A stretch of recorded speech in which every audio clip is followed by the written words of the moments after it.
Last week was our first playoff game, and my plaque psoriasis was so itchy under all my gear.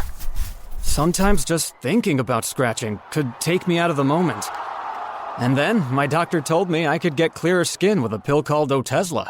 Otezla apremilast is a prescription medicine used to treat adult patients with plaque psoriasis for whom phototherapy or systemic therapy is appropriate. Otezla can help you get clearer skin after just 4 months. Okay, ready for the next game.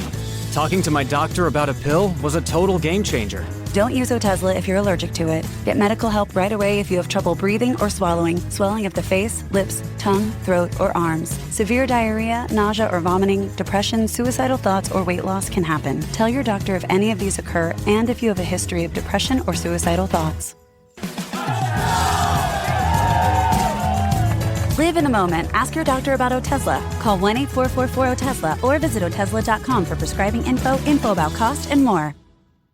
Richard Nixon. Well, I'm not a crook. Ronald Reagan. Tear down this wall. George W. Bush. I can hear you. The rest of the world hears you. And Donald Trump. And a friend of mine for a long time, he only likes politics. If you ask him about how are the Yankees doing, he has no interest. If you ask him almost anything, he likes politics, and he's a professional at the highest level.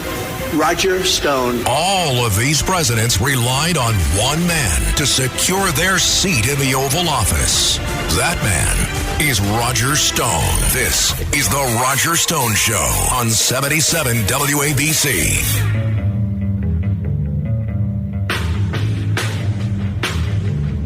Welcome.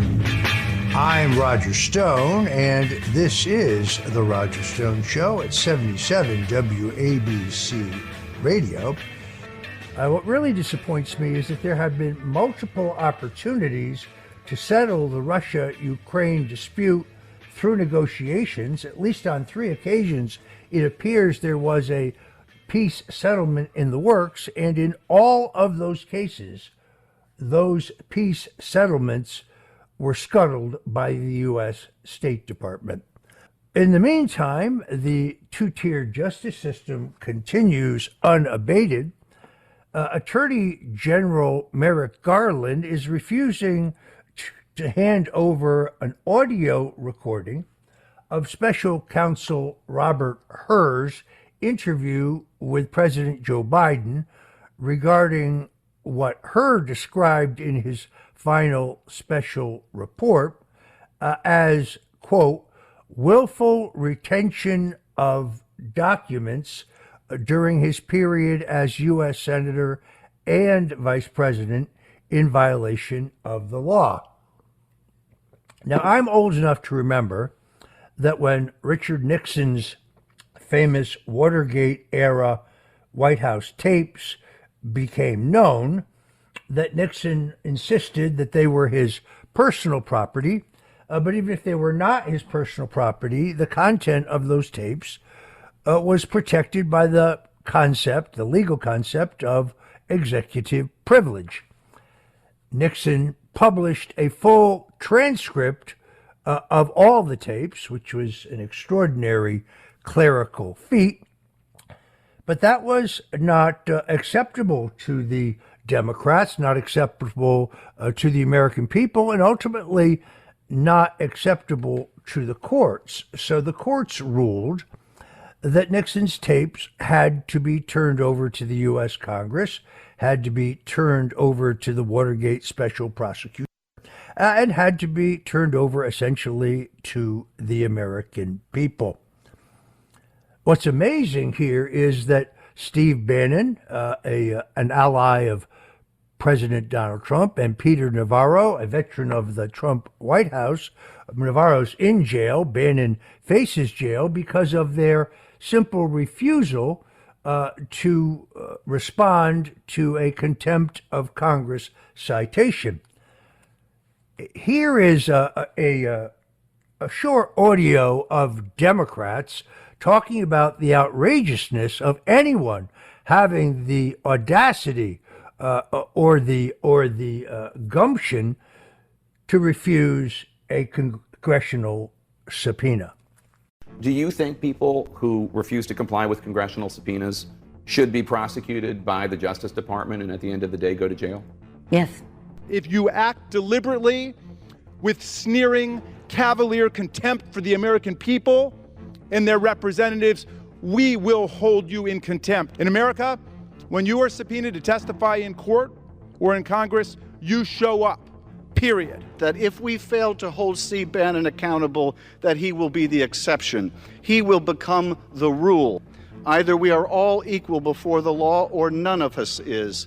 This is the essence of our democracy. Either we're all in this together, either the rule of law applies to everyone equally, or we lose out on a fundamental aspect of our democracy, that the rule of law applies to everyone and no one is above that law. Mr. Bannon stands alone in his complete defiance of our subpoena. That's not acceptable. No one in this country, no matter how wealthy or how powerful, is above the law. And if he refuses the subpoena, like we expect him to continue to do, then we're left with no other choice than to ask the Justice Department, lock him up. The plain fact here is that Mr. Bannon has no legal right to ignore the committee's lawful subpoena. If Steve Bannon is just going to flout his nose at a congressional subpoena and say that it doesn't apply to me, then he needs to be charged and he needs to be put in jail.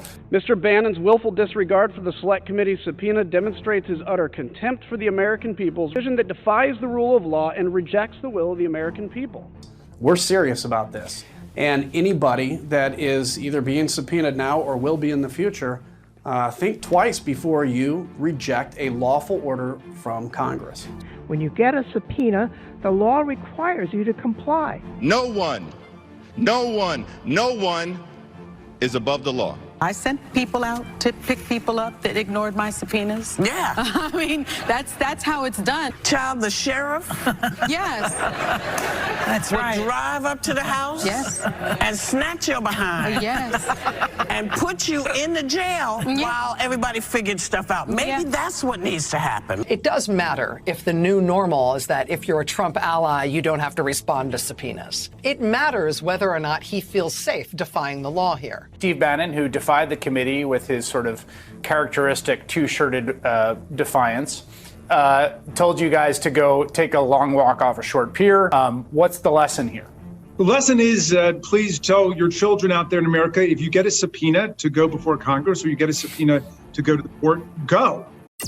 Today's episode is sponsored by NerdWallet's Smart Money Podcast. Life comes with big money questions. Is it better to max out your 401k or put more in a brokerage account? Does buying a home make financial sense in today's market? Should you use extra cash to pay off debt or invest? NerdWallet's Smart Money Podcast has the answers. Their finance journalists break down investing and budgeting strategies to help you build wealth and navigate major financial decisions. Make smarter money moves. Follow NerdWallet's Smart Money Podcast wherever you listen.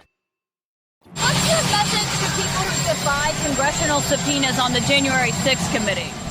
I hope that the committee goes after them and holds them accountable. Should they be prosecuted by the Justice Department? Yeah. It also seems like Attorney General Merrick Garland has twisted himself in knots.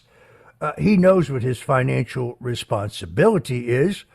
Let's listen to Attorney General Merrick Garland try to explain why he is not turning over the audio of Joe Biden's interview with Merrick Garland.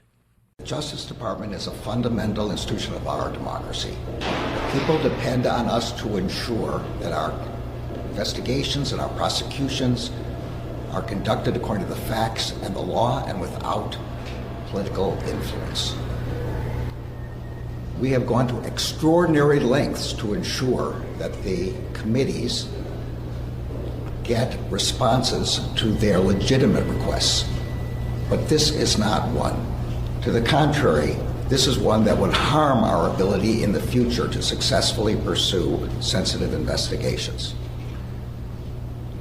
Now, there have been a series of unprecedented and frankly unfounded attacks on the Justice Department. This request, this effort to use contempt as a method of obtaining our sensitive law enforcement files is just the most recent. The effort to threaten to defund our investigations and the way in which there are contributions to an atmosphere that puts our agents and our prosecutors at risk, these are wrong. Look, the only thing I can do is continue to do the right thing. I will protect this building and its people. Gentlemen, why don't we respond? Go ahead. You kind of answered this just now, but I was wondering, what this combined with the efforts to defund Jack Smith and the other attacks on Biden administration officials say about, the broader effort to discredit you and to discredit the Justice Department, and also how do you manage that? How are you resisting that? And what can you do about that as Attorney General? We have to go about our work following the federal principles of prosecution. As I said, we follow the facts and the law. We screen out outside inappropriate influences. That's what we're doing here. We're protecting our ability to continue to do high-profile and sensitive investigations, and we will continue to do that. Mr. Perry, last question. It now seems the odds now seem vanishingly small that the two Jack Smith federal cases are going to begin trial, let alone finish trial, this year. What does that say about the pace of the justice system and confidence in this Justice Department? Look, the special counsel brought both cases last year. He appropriately requested speedy trials. The matter is now in the hands of the judiciary, and I'm not going to be able to comment any further. Thank you, everyone. We have to go to the FBI memorial. Thank you, everyone. This is not, of course, the first time that Democrats have been charged with contempt of Congress and have thumbed their nose at the system. Eric Holder, the Attorney General under Barack Obama, was sent a subpoena to come testify before the House regarding the Fast and Furious gun running operation. But that turned to naught, meaning he did nothing and was never charged by the Justice Department. On the other hand, he ran the Justice Department. So very much like this situation, what are the chances that Merrick Garland will have his own Justice Department indict him? Not very good. Brings us to the overall question of Steve Bannon. Now, people know that Steve Bannon and I have had a tumultuous relationship, despite the fact that we are both strong supporters of President Donald Trump. But the New York Post reported way back in 2020 that Bannon, when he testified before the House Intelligence Committee under oath, was asked by Congressman Adam Schiff, have you ever spoken to Roger Stone regarding WikiLeaks, Julian Assange, or these allegedly hacked emails? No, never, said Bannon. On no occasion, said Congressman Schiff. No, never, said Bannon. That's why it was surprising when Robert Mueller called Steve Bannon as a surprise final witness at my trial in D.C., where I was falsely charged with lying before Congress to hide my knowledge of the WikiLeaks disclosures, which even in their own ultimate unredacted final report, which was released on November 2nd, 2020, even Robert Mueller could not sugarcoat the fact that he actually found no evidence that I had, quote, coordinated the release of the WikiLeaks disclosures. But when Bannon was asked whether exact same question, did you ever talk to Roger Stone about WikiLeaks, Julian Assange, or these released, or I should say purloined emails, allegedly purloined email, he said, yes, Stone brought it up in every conversation we had in 2016. And then he went on to say, quite damagingly, I considered Stone our access point to WikiLeaks. Well, the only contact I had with WikiLeaks was innocuous. They blew me off in a Twitter direct message. I turned that over to the House Intelligence Committee at the time I testified. So as Jonathan Turley, who is the eminent George Washington University law professor, said in the New York Post, quote, there does appear to be a glaring and irreconcilable conflict in what Bannon stated in his testimony before Congress and what he said to the court. What is striking is that this is not a peripheral point, but actually one of the main areas of inquiry, said Turley. He goes on to say, Bannon has two diametrically opposed sworn statements in a high-profile controversy with dozens of attorneys in attendance. So how do I feel today about Steve Bannon? Well, the Bible teaches us to forgive. It doesn't necessarily say that we should forget, but it specifically says that we must forgive those who have trespassed against us. And I have come to the point where I realize that Steve Bannon, like me, like Paul Manafort, like General Flynn, like George Papadopoulos, like Carter Page, is a victim. Interestingly enough, in Steve Bannon's case, it is not as simple as it may seem. You see, Bannon's case is very different than that of Peter Navarro, because President Donald Trump asserted the principle of executive privilege in order to prevent Bannon's testimony. Bannon was actually advised by his then attorney, Robert Costello, that given the president's assertion of executive privilege, that he could not testify. It would be a violation of the law. Bannon was nonetheless charged with contempt of Congress. And then last week there was a hearing over his sentencing. His very able lawyer at the time, David Schoen, attempted to argue these constitutional issues. Schoen told me that he had put 20 hours into the preparation of his submission to the court and to his comments, but at the end of 5 minutes, the judge stopped him and basically said, I've heard enough, and then handed out a 94-page pre-written decision which sentenced Steve Bannon to jail on July 1st.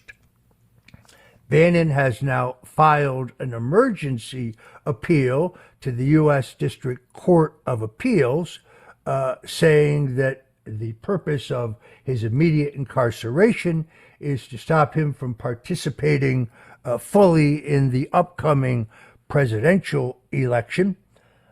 I don't believe that the D.C. Court of Appeals is going to respond to that argument. But on a personal level, I have really let it go. I admit to you that I am praying for Steve Bannon. I've been in this particular pressure cooker. I've been in these crosshairs. And therefore, I wish Steve Bannon the best. And being half Hungarian and half Sicilian, forgiveness is very tough. Yes, I am Sicilian from the waist down. We have a great show for you today. General Michael Flynn joins us. He's the former National Security Advisor under President Donald Trump. He has a distinguished record of his service to his country, having served in multiple theaters in the counterterrorism area, as well as seeing real action. He's going to talk to us about the real danger of the fact that Russia now has nuclear submarines with missiles mounted on them in the Gulf of Mexico. This is a direct response to the fact that the same week Donald Trump was convicted in a Manhattan courtroom, I believe unjustly, in a fabricated crime, the media kind of lost track of the story that we, the United States, approved the use of U.S. missiles to attack targets inside of Russia. This is unthinkable, but it sure got very little media coverage. I think we're on the brink of World War III. Also joining us, Troy Smith of Slingshot.news. He's the editor-in-chief, going to talk to us about some of Donald Trump's most recent endorsements and also hit the other political topics of the day. Slingshot.news is a cutting-edge publication that you can get online. I think you will find that we are going to get some great stuff from Troy Smith today. And then Garrett Ziegler, who's with the Marco Polo USA organization, joins us to bring us the very latest regarding Hunter Biden and his conviction. So please don't go away. It's the Roger Stone Show on 77 WABC. Welcome back. This is the Roger Stone Show here at 77 WABC. If you're just tuning in, let me urge you to go to the App Store right now and download the 77 WABC radio app.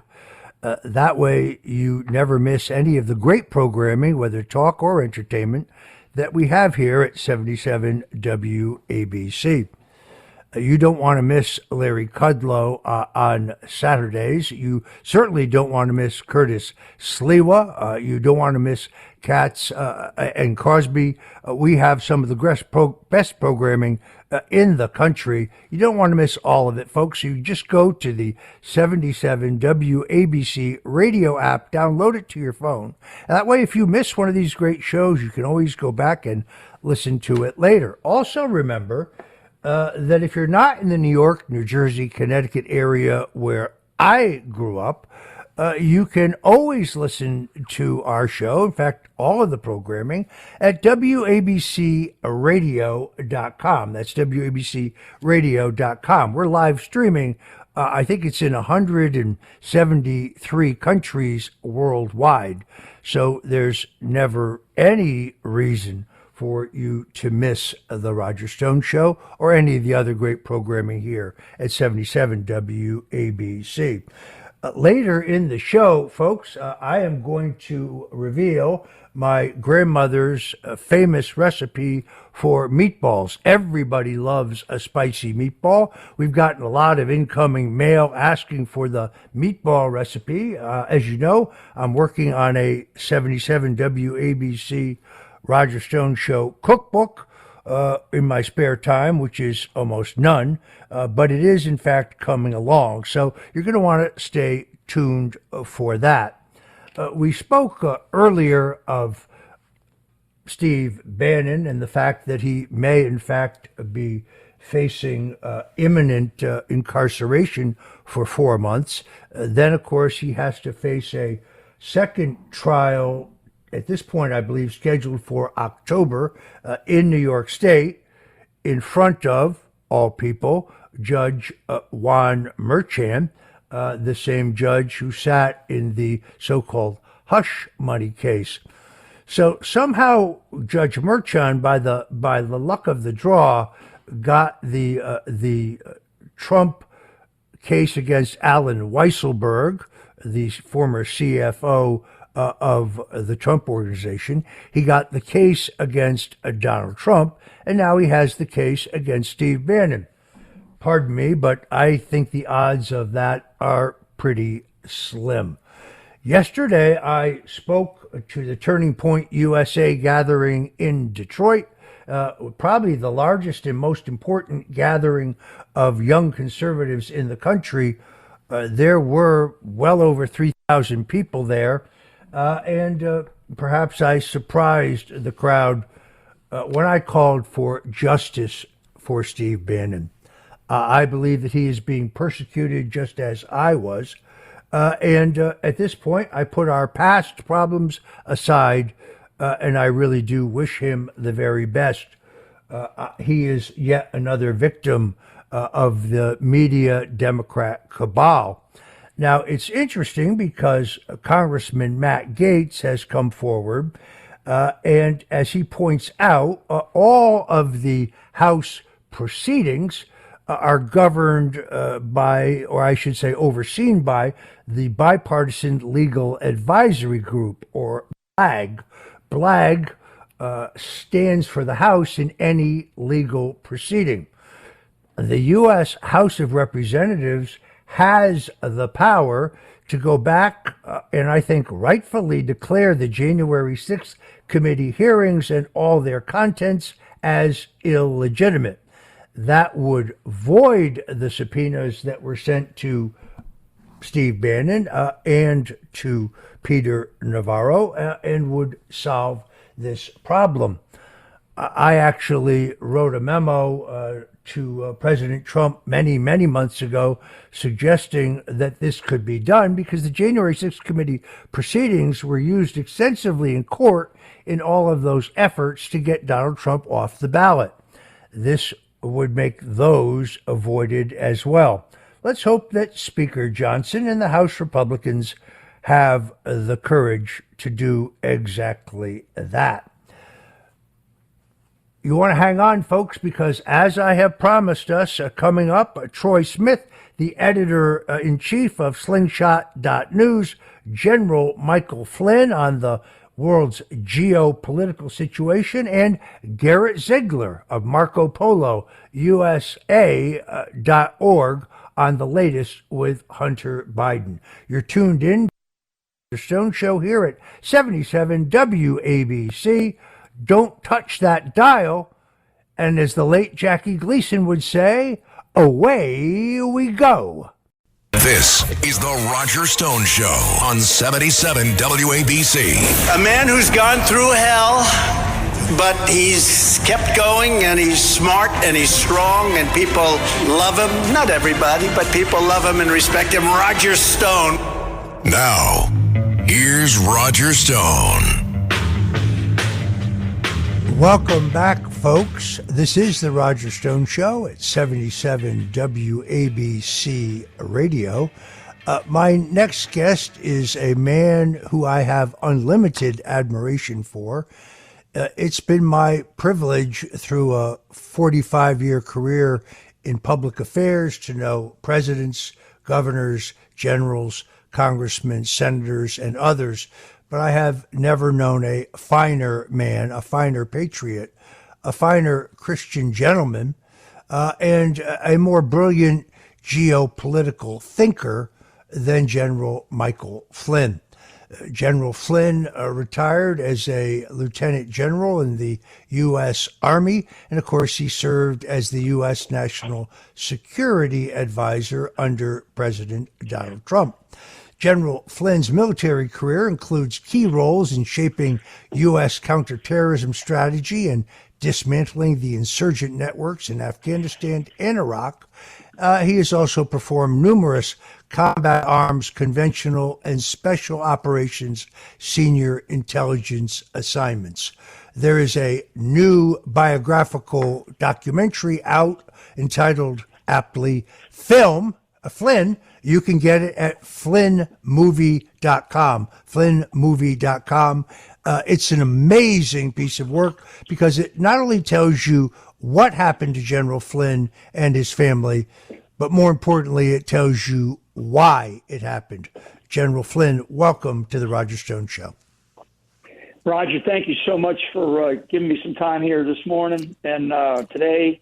And I just appreciate that introduction. Thank you so much. It's been an honor knowing you as well, and being in this fight with you to really get the truth out and to help save this country. I mean, we're in a tough spot, and I think everybody feels it. I think it's undeniable.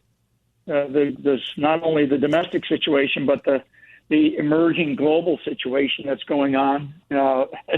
And I think for today, maybe we talk a little bit about the G7 if you want to. I mean, just some of the outcomes of that particular summit and some of these multilateral and bilateral activities that our country, our government, President Biden is getting us involved in will impact this country, I think, in a negative way for potentially for years, for certainly the next decade. So anyway, we're really in some spot today, and I appreciate you giving me some time to talk to your great audience.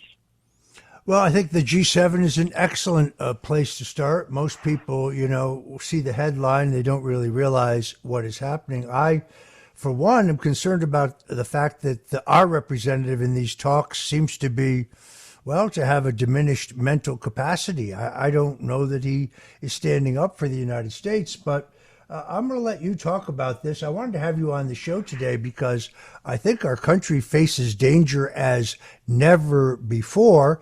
And I do believe that the answer to this is to educate the American people, to inform the American people. People, despite the lies and the obfuscation and the distortion in the mainstream media, I find that people are waking up. So tell us about the G7. Yeah.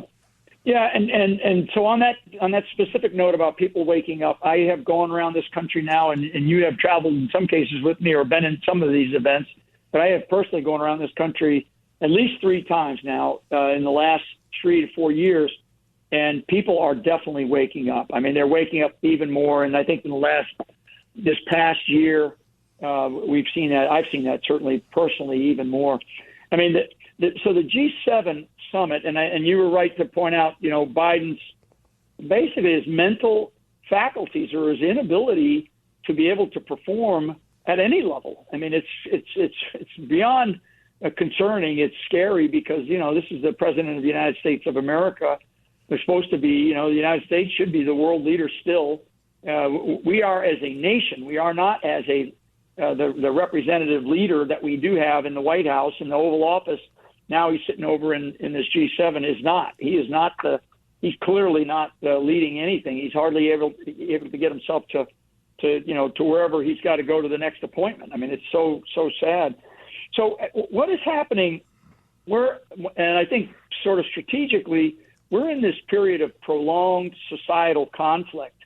I mean, we've been at war now if you want to go back and really tie it together, we've been at war since the end of World War II, but in the last 2 decades alone, we have been engaged in conflict either in Central Asia, principally Afghanistan, the Middle East, principally Iraq, and since 2014, because 2014 is when Russia attacked Ukraine initially. Under the Obama administration was when Russia first attacked. They attacked in February of 2014, and they took over Crimea and the eastern provinces of Ukraine. And now we see the G7, these leaders are getting together, and what usually comes out of a summit like this are a bunch of different or new or they stamp old treaties or alliances that have existed from the past. And one of the things that it is very clear, and the final reports haven't been written yet from this particular summit, but as they get written, the clear evidence is that the United States of America, under the administration of Joe Biden, is essentially destroying the fabric of leadership of the United States of America. And they're doing it in a very, he's doing it in a very public way, not only from his physical inabilities, but the kinds of things and the kinds of bilateral and multilateral deals that are being cut and discussions that they are having. I mean, one of which is, Biden just signed with Zelensky, who is a thug. He just signed President Zelensky of Ukraine, which is a corrupt nation filled with corruption. I mean, you can start with child trafficking, weapons trafficking, human trafficking, drug smuggling, money laundering. I mean, these are all the kinds of things that Ukraine has always been known for, and it's been used as by many, many nations and by many criminal organizations for years, for decades. One of those criminal organizations is the Biden family. Sorry, folks, but that's a fact. Those are things that we know of, and that's just one aspect of one political family. Never mind, there's a lot of other political hands that are in the the cookie jar of Ukraine. So we just signed a 10-year military-to-military deal where the United States of America, for the next 10 years, we're going to continue to provide Ukraine weaponry, okay, and training and all the accoutrements that come with a military-to-military relationship. That's very, very dangerous. While, it's one thing to do something like that to strengthen a nation's military and to get them to, to be more in line with the ways that we train and teach different militaries around the world. But it's another thing to do it when there's a war being waged, okay? And the consequence of that, and Putin, they all knew that this was going to happen. They knew. These people know, they're very smart. They're inside of our government. They're inside of our decision-making processes. They're inside of our State Department. They're inside of the European Union. They're inside of the NATO decision-making bodies, okay? These are the world of infiltration, and the world that we live in. We can't sit back and think that these people don't know. So Russia knew all these things were going to occur. So a consequence of that, and this is where people in this country need to understand, because it is very visible, even though the big major corporate media are not necessarily reporting on it the way that they should be. But the consequence of an action in Ukraine is a reaction by Russia here in our own hemisphere. Now I'm talking about the Russian fleet, elements of a Russian fleet that is sitting in probably Havana Harbor or certainly off the coast of Cuba. And they have not only warships, combat-ready warships, but they also have submarines, which is a type of ship, and those submarines are nuclear. And, it's ridiculous to think, because there was a statement out of Russia the other day that said, well, those nuclear subs, don't worry, they don't have any nuclear weapons in them, because why? Because they got them off of our coast. Anybody would be a fool to believe that statement. So those nuclear submarines are not going to leave the Baltic Sea of Northern Europe and come into the Atlantic without being fully prepared. So we have a reaction by Russia, and this is really where it becomes dangerous, because this is, Roger, you and I, and you've written about actually the Cuban Missile Crisis in a great book that you wrote about Kennedy. You touched on it. This time right now, with the way the Russians have responded, is far greater threat to America than the Cuban Missile Crisis ever was. And I want people that are listening to your show understand that. The reason why is that these are not weapon systems, so the tactics of it, the military component of it, these are not weapon systems that can range Miami. These are weapon systems that can range Iowa, okay, and Nebraska. So now we have Russian military naval forces off of our coast that are presenting, in my assessment, presenting a very dangerous option for Russia to apply. And to take it to another level, I want your audience to understand that the alliance between Russia and China is as strong as it's ever been.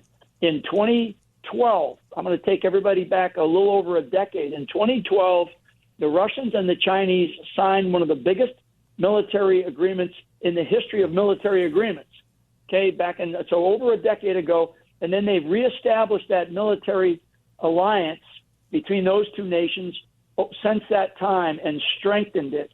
And they've done joint training. They've done joint exercises. They have, the Chinese are providing Russia weapon systems, just like we're providing weapon systems to Ukraine. So at a level of scale, we are now talking about the real potential for a world war, physical world war that we have not experienced, in our lifetime. Certainly, maybe in the lifetime of still some of those great patriots that are still alive, maybe that stormed the beaches of Normandy that we just celebrated the 80th anniversary the other day, and our illustrious president couldn't handle that stage presence. So I don't want to joke about this. I don't want to kid our audience. I don't want to kid your audience, your great audience, and I know and you're a very serious guy, and we like to kid each other, but I don't want to kid about this. I don't want to joke about, Biden's ability to understand what he's doing on a minute-by-minute basis, because the consequence of us having Joe Biden in the White House right now and operating over in this G7 summit where they have to lead him around by the hand is detrimental to the lifeblood of the United States of America. And I mean that, and I'm being very precise in the use of my language here this morning, today with you and your great audience as we chat on, I think it's 77 ABC, right? I mean, it's a great WABC. Folks, if you're just tuning in, we're talking to General Michael Flynn, who was the 24th United States National Security Advisor. General Flynn, do you not think that the Russian nuclear submarines in the Gulf of Mexico is not a direct reaction to the decision by our State Department and our Defense Department to allow U.S. missiles to be used to hit targets inside Russia that happened roughly 2 weeks ago? Yeah, it is a direct response. And this is what people need to understand, because like we say in the military, the enemy has a vote. And so the way that Putin has voted and the way that Russia has voted is they basically just put a card down on the table, a big card, and it's in the presence of naval forces, offensive military capabilities right here in our homeland arena. And so the response by Russia, their vote was to say, okay, you want to mess around in Ukraine, you want to give them offensive weapons that they're now using, rockets. These are rockets that they're now using, that Ukraine is now using against Russia in Russia's homeland, given by the United States. And these are very sophisticated weapons that we gave to Ukraine. So the people that are operating them, I have no information that there are U.S. forces operating those weapon systems, but I can guarantee that they are contracted capabilities, contracted capabilities, because these are very sophisticated weapons that you just can't train somebody, like training somebody how to shoot a 9mm or an M4. You can train somebody on that in a day. You cannot do that with these weapon systems. And the ability to move, shoot, and communicate a very sophisticated weapon system takes time. In some cases, with weapons like this, particularly when you have language barriers, you've got all kinds of other training issues, it can take months. So there are people operating these weapon systems that are, the likelihood, are not Ukrainian, okay? So I'll just leave that on the table. So Russia's response is easy. They'll destroy those in a heartbeat because they're easily discoverable on a tactical battlefield, especially in Ukraine, especially with the capabilities that a nation state like Russia has. But Russia's response, very, very smart, strategic response, if you're looking at it from the enemy's perspective, was to say, okay, you want to muck around still, America, here in Ukraine? We're going to muck around in your neighborhood. And here's where we are. And they blatantly, and very publicly, very transparently have placed a Russian naval offensive capabilities right here. And like I just said, the capabilities can range.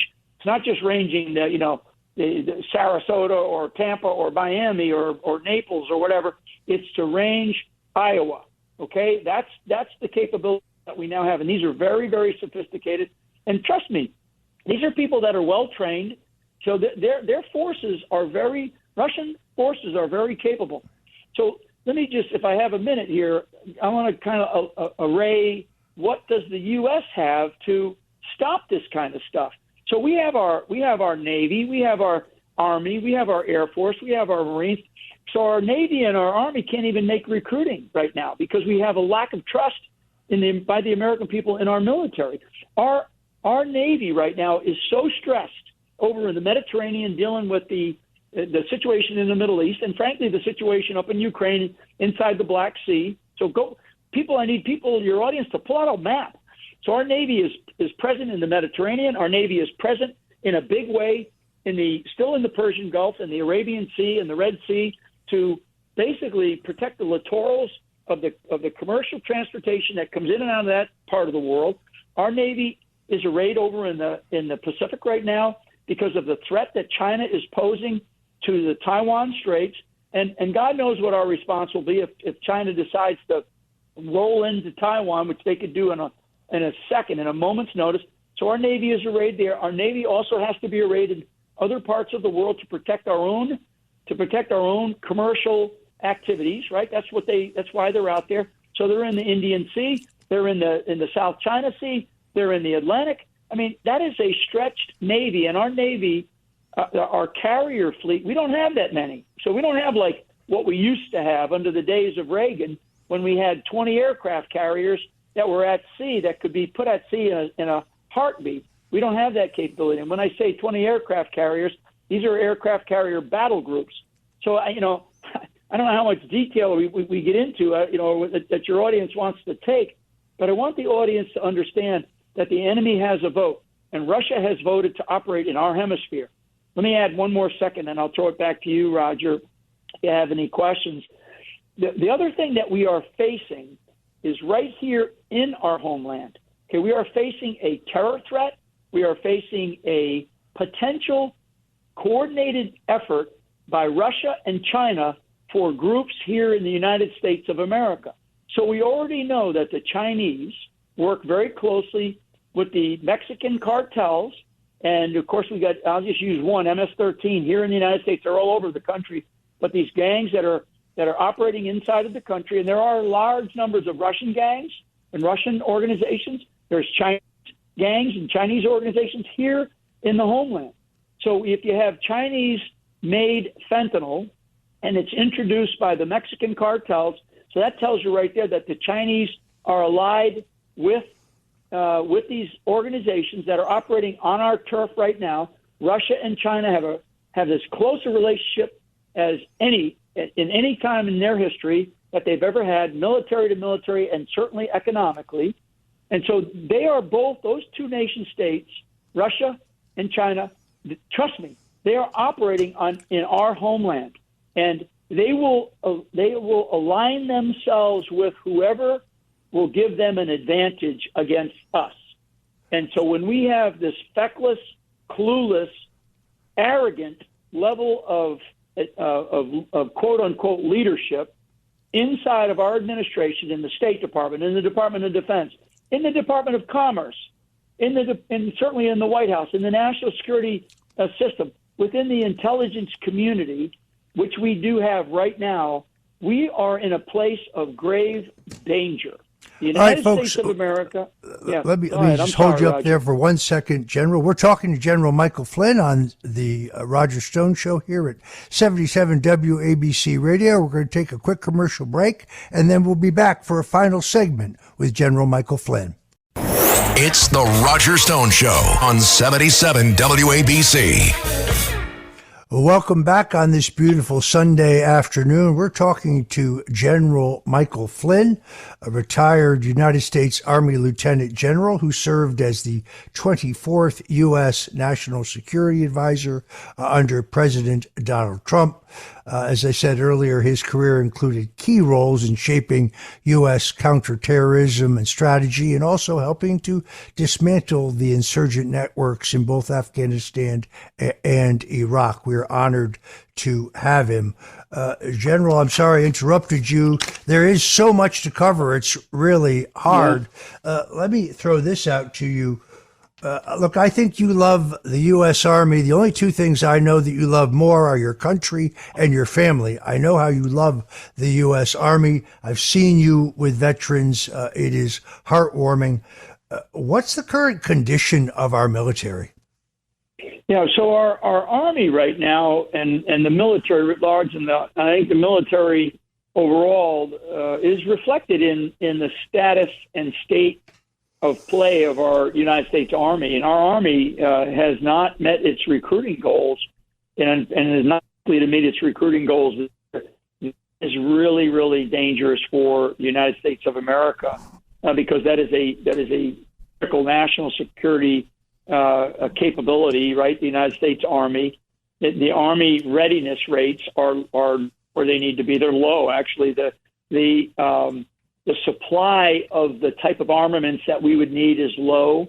We have an army that has come off of 20-plus years of fighting terrorists over in Iraq and Afghanistan, and has to refit, retool, while we are facing massive manpower shortages, as well as, the deficits that we have as a nation. The 33 or 34 trillion dollars that we have does affect our ability to be able to rearm, refit, reman, repurpose our army to be able to handle the types of conflicts that we are likely to get ourselves involved in here.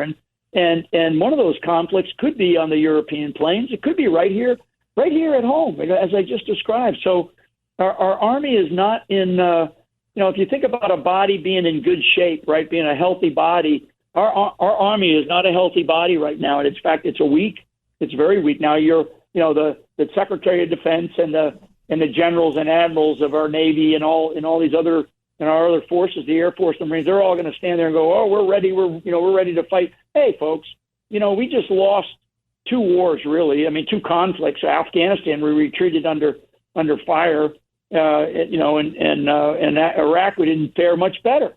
Now, that's not to take away from the great men and women who served, sacrificed their lives, and we sacrificed so much treasure in Iraq and Afghanistan, and of course, those theaters of war. But we have the political decision makers are driving our forces to focus more on social emotional learning and critical race theory than on training and preparation for war, and also a winning attitude, a winning culture. That's the other aspect of our army and our military. We have to stop focusing on these nonsensical societal, cultural forms of development that we don't need. We have a military to do one thing: to fight and win. Keyword win our nation's wars, and to be prepared to do that. And right now we are not. And it kills me to say that. And the veterans that I know will be listening to this show, they know exactly what I'm talking about, folks. This is undeniable. So where do we? I know we only got a couple of minutes. Where do we go from here? Because we certainly lack transparency coming out of our government. We lack accountability. We have all these problems. And, and most people sit there and they go, Jesus, what can I do? Right. And so I think what we need to do as citizens is we need to get engaged in our communities. I mean, if there's nothing else you can do, if you feel, an inability to control, your ability to talk to your congressman or to talk to your state representative or to talk to your mayor or your councilman because you don't know them, there's other ways for people to get involved in their communities. And, your audience is a national, certainly a national, if not an international audience. So a lot of people around the country are listening to you right now, and I appreciate that audience because that audience is an active audience. The more active we can be in our communities in this country right now, and the more we're pushing our message of, look, we cannot have this type of leadership running our country any longer. They are systematically and I strongly believe that they are intentionally destroying the fabric of our society in order to change our society from a constitutional republic to a socialist republic. And I mean that. And when I say socialist republic, that means toward communism. So these are the kinds of things that happen. So we have to raise our voices. We have to use the local platforms that we have. We have to stand up and speak out. We have to engage peacefully. We have to engage professionally. We have to engage politically. Nobody can keep saying, or everybody has to stop saying, well, those politicians, they're all corrupt, whatever. No, we've been saying that too long. The complacency of the American people, and I'll use a stronger word, the laziness of the American people to allow these long in the tooth politicians run our country into has to end.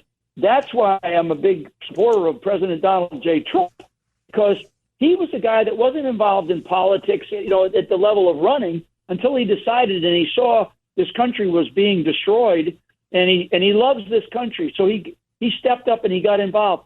And you look at what happens to people when they step up to help, right? That they love this country, and all you want to do is you want to serve it, and you want to help move the country forward in a positive direction. Well, you see what they did to me. You see what they did to you. You see what they're doing to Donald J. Trump.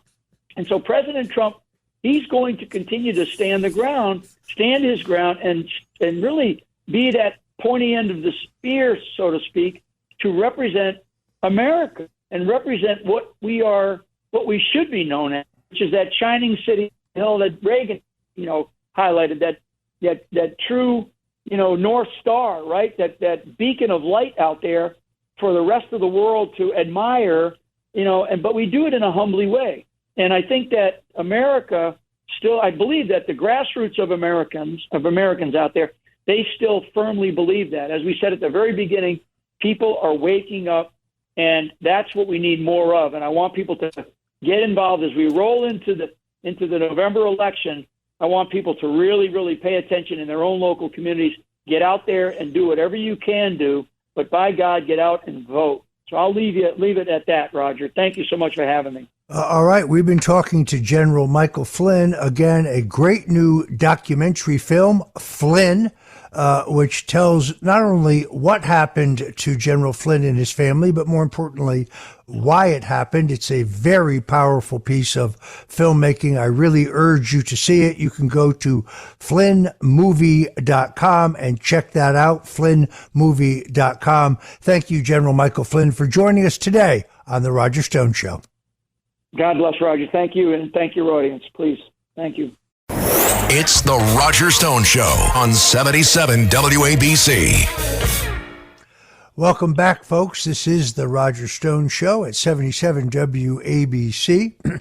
And our next guest is Garrett Ziegler. Garrett Ziegler worked with distinction in the Trump White House, working with the martyred Peter Navarro, a great man who is being unfairly treated by the weaponized Justice Department, even as we speak. Garrett Ziegler is the head of the nonprofit organization Marco Polo USA. You can find them at marcopolousa.org. And Garrett Ziegler has taken on the incredible task of reviewing, printing, and annotating all of Hunter Biden's laptop contents, which he has made available both in printed form and in a downloadable form. And yes, folks, some of the images have been blurred because, it's not family content, shall we say. No one has followed the Hunter Biden saga closely than Garrett Ziegler. He is doing an amazing job under attack by the Biden family. He and I have both had to tangle with Hunter Biden's lawyers. I want to welcome Garrett Ziegler to the Roger Stone Show. Thank you, Roger. I appreciate it. It's a good opportunity. Really glad to have you. You went to the trial. You sat through it. Yes. I saw a story in which Hunter's former sister-in-law attacked you as a Nazi. You didn't even approach her. All you were doing was sitting there. I thought that was an ad hominem attack. But as you say, there's so much to talk about here. Let's kind of start at the beginning. I still find it shocking that the only crime that Hunter Biden is being prosecuted for is this gun-related charge, when there are much, much bigger crimes here. In your own 640-page comprehensive report on the Biden laptop, which has over 2,020 citations and attached documents, you determined that there were at least 459 crimes committed by the Biden family and their business associates, breaking that down to 140 business crimes, 191 sex crimes, 128 drug crimes.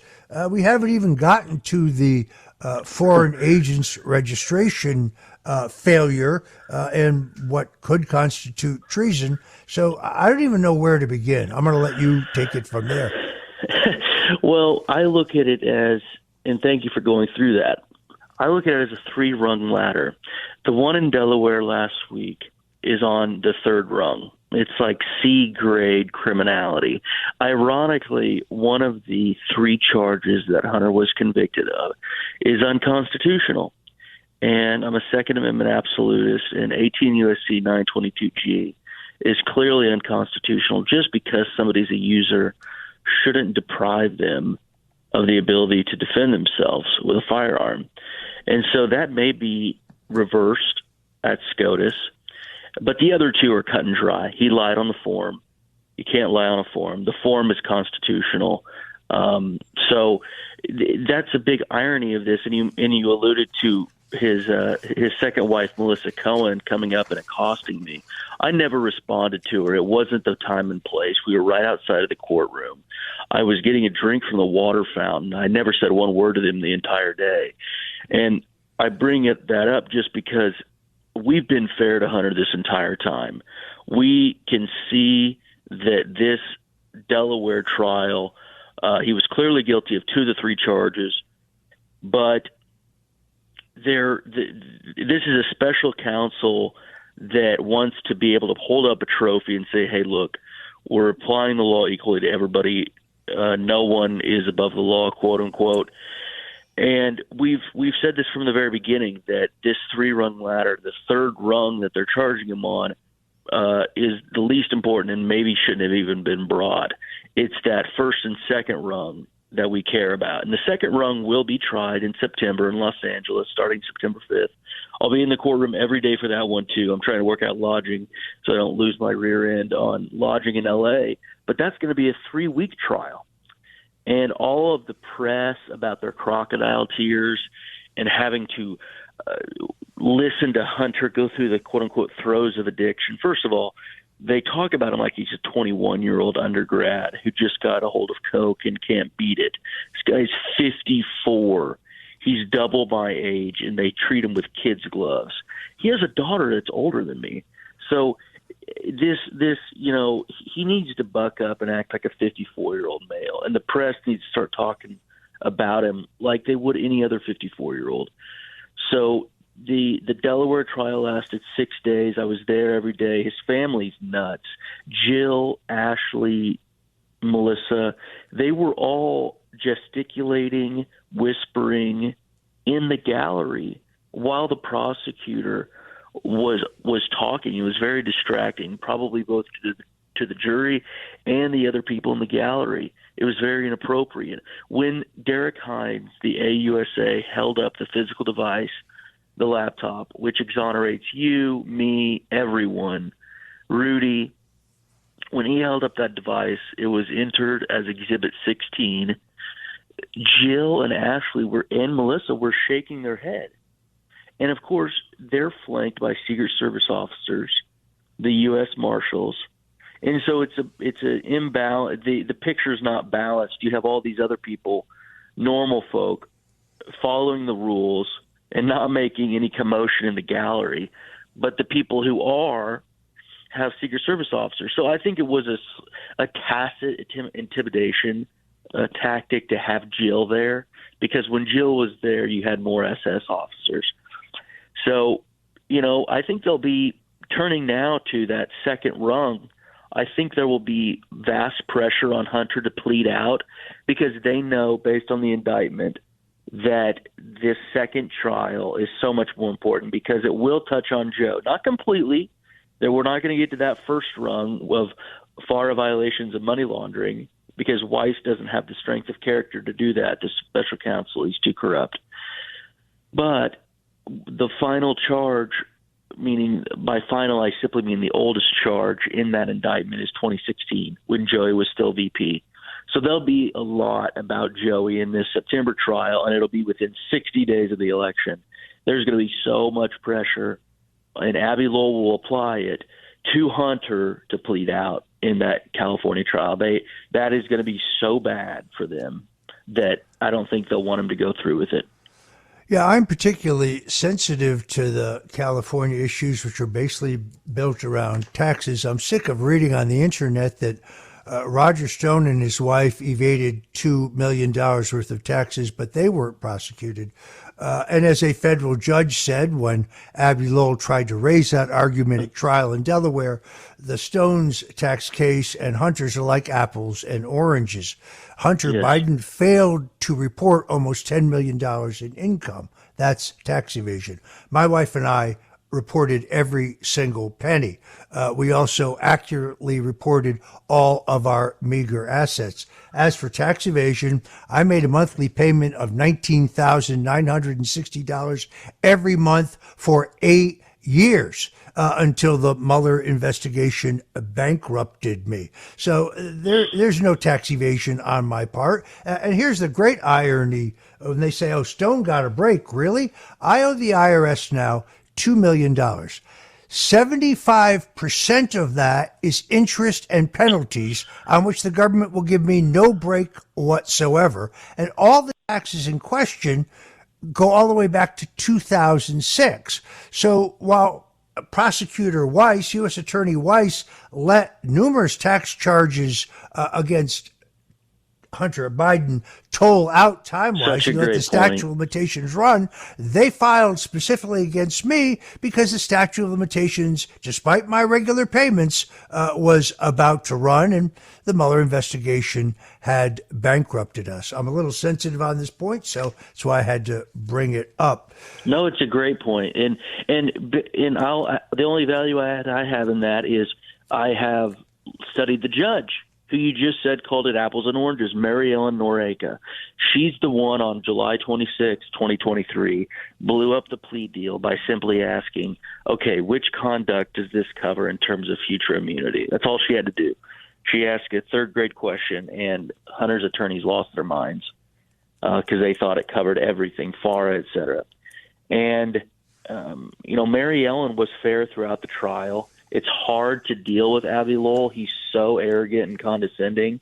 But I consider, Mary Ellen is a lifelong bachelor.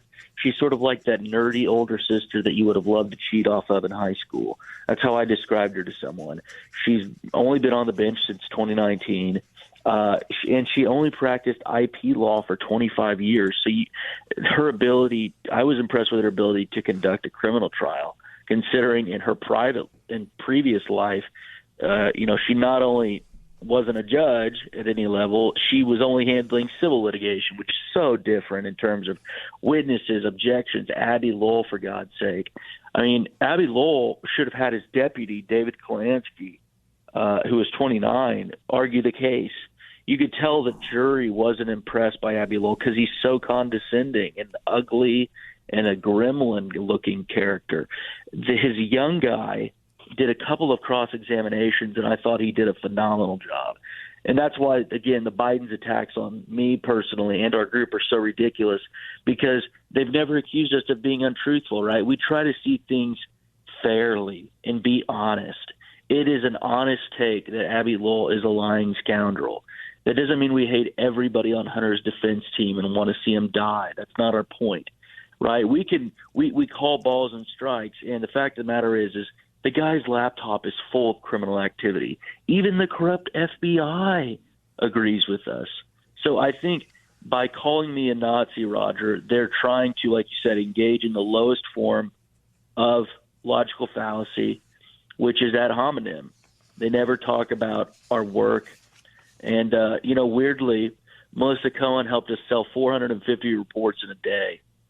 So that's why we're on back order. And I appreciate you being kind and sorry for being late. I had a meeting with the printers today at 9 to try to get us back up and running. Folks, if you want to get that great tome put together by Marco Polo USA, you can go to marcopolousa.org. They may be back ordered a bit, but Garrett assures me that the printed versions will be available soon. He sent me several. I've given mine to Patrick Bet-David and Vincent Oshana and others. This is an impressive piece of work. There's no opinion here. These are the facts. They're very carefully annotated to help you understand them, but everything here is factual, and it is shocking. Given the fact that my friend and ex-partner Paul Manafort was charged with failure to file a Foreign Agents Registration Act in connection to his business in Ukraine, even though he himself never actually lobbied any U.S. government official. And the two lobbyists that he hired to work for Ukraine, former Congressman Vin Weber, a Republican, and Tony Podesta, a Democrat, neither one of them who actually did the lobbying were charged with failure to file a Foreign Agents Registration Act while being paid by Ukraine.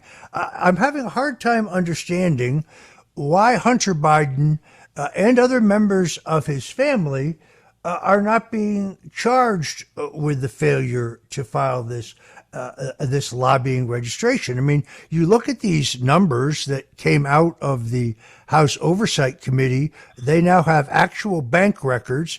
It's not a conspiracy theory, folks, showing that members of the Biden family, Hunter, Jimmy, Sarah, Haley, some of the Biden grandchildren, hauled in $18 million from foreign countries and foreign sources, I should say, since Biden was vice president. $3.99 million from Ukraine, $7.28 million from China, $3.5 million from Russia, $1.4 from Romania, $1.4 from Panama, $1.17 from Kazakhstan, Mexico, and Syria. These seem to me to be the most obvious crimes. Let me answer my own question.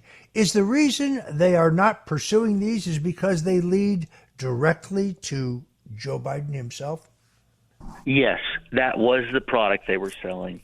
In that warped business model, that was it. He was the chairman, as they called him, the big guy, and he was it. Nobody was paying Hunter for his intelligence because he's not. They were paying him for access to Joey. And it's such a great point you bring out about Manafort. Hey, this is news. Within the day, we had somebody, a volunteer of ours, go to the probation office for the District of Delaware to obtain Hunter Biden's mugshot. Because back in September, they said, we cannot give you it because it's a pending case. Well, he's convicted now. So like clockwork, I made a calendar note that said, whenever this case is done, go get the mugshot. Well, they denied us for no reason whatsoever. They put us on a goose chase. We went to the probation office. They said no. Send us to the U.S. Marshals, who does the processing. They said no. The clerk said no. And the reason why I bring this up, Roger, is because these gremlins, Andrew Weissman and all these other demonic people, when they arrested Manafort, they made sure to go to the Alexandria. They put him in the Alexandria station so that his mugshot would be released because they know the local folks will do it. So and don't even get me started on the leaking to CNN and raiding your home. I think of your entire situation. That makes me the most mad. A freaking television crew, videoing how your wife and you were terrorized. It makes me fume. And so we can't even get Hunter's mugshot. And they did that on purpose to Manafort. It is righteous indignation in this superlative. And that's what drives me. And I think part of the reason why Melissa's so mad is that they know I'm not stopping. This is the top 5 story of the century so far. You got 9/11, DJT winning, and a couple of other things. And then you got this, because the cover-up is so bad and the family is so disgusting. I mean, the president's son, who he said was one of the most decent men ever, just yesterday, they're not even walking back from it. That most decent man ever, got his sister-in-law, who he was screwing, hooked on crack cocaine.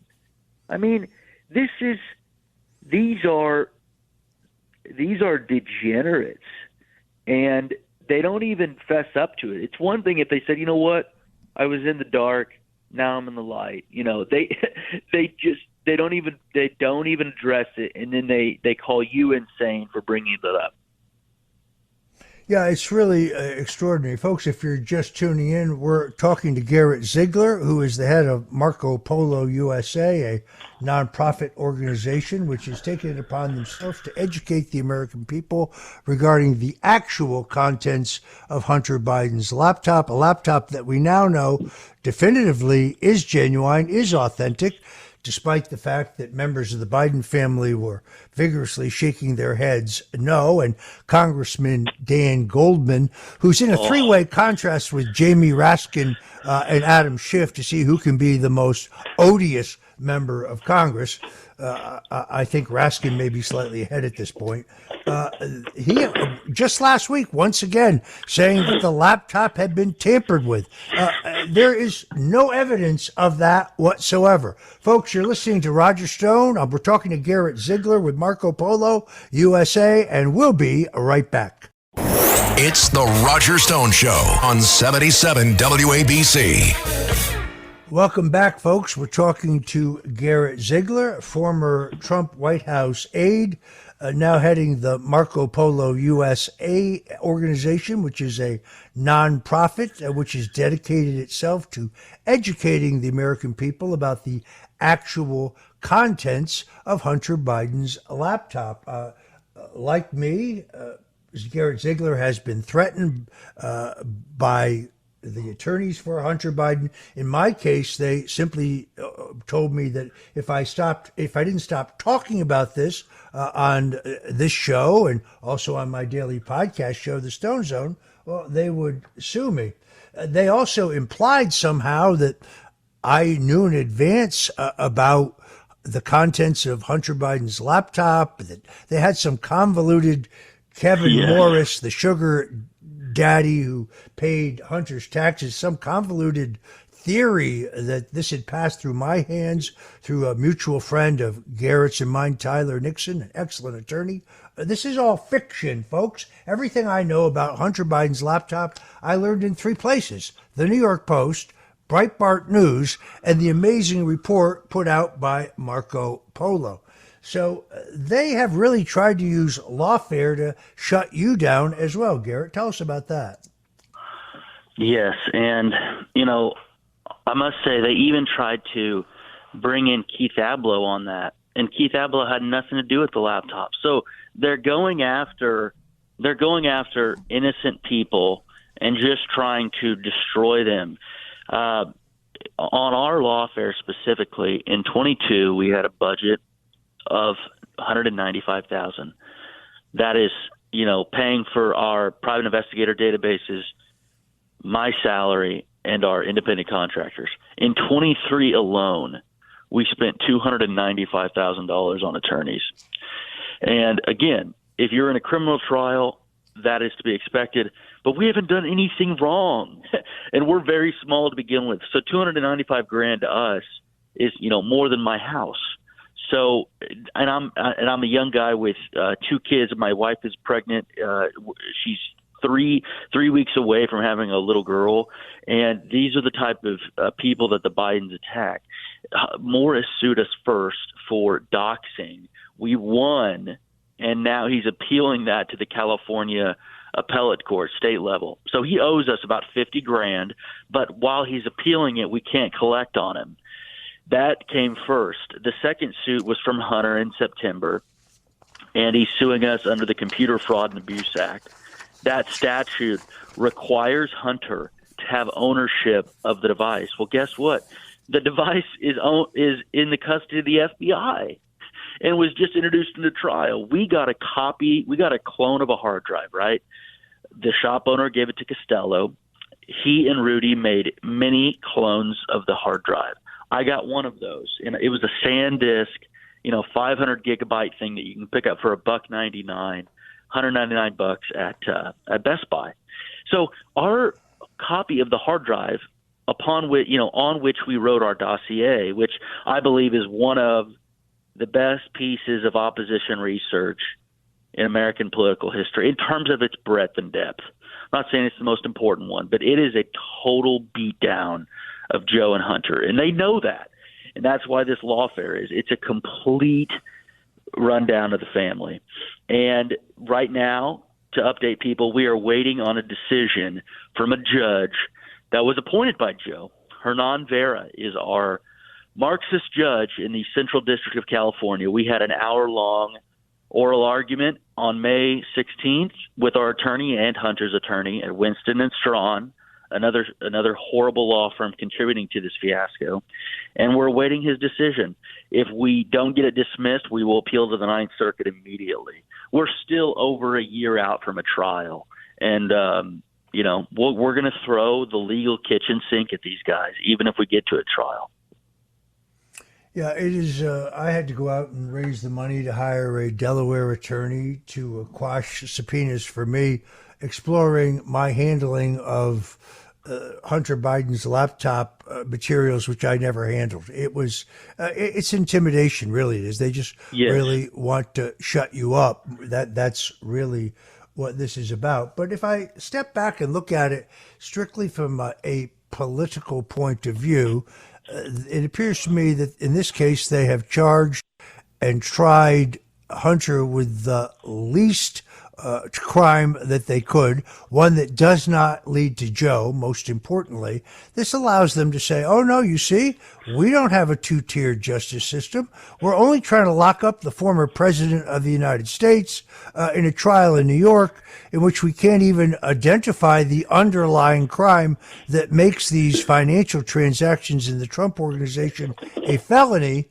Now they can point to Hunter Biden and say, oh, you see, we locked him, we charged him, and he was convicted. So that's equal justice. I think the White House is parsing words here very, very carefully.